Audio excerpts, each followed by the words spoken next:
Pot asam pedas di Batu Pahat. Assalamualaikum, hai kawan-kawan. Hari ini saya nak share pot asam pedas di Batu Pahat, Johor.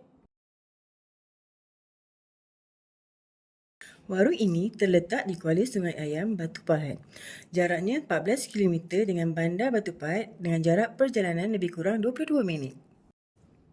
Majoriti penduduk di sini terlibat dengan aktiviti pantai dan menjadi nelayan tempatan.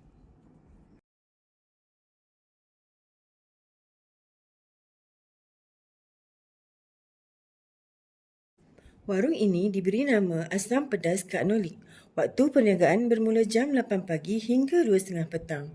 Manakala waktu malam bermula 6 petang hingga 10 malam.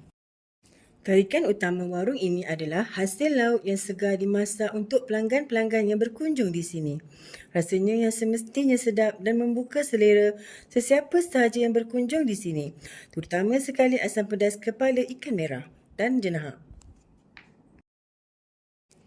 Dan yang paling menarik sekali, harganya yang berpatutan menjadi tumpuan utama pelanggan-pelanggannya. Semoga perkongsian ini dapat memberi manfaat kepada kawan-kawan yang mencari pot makan di Batu Pahat.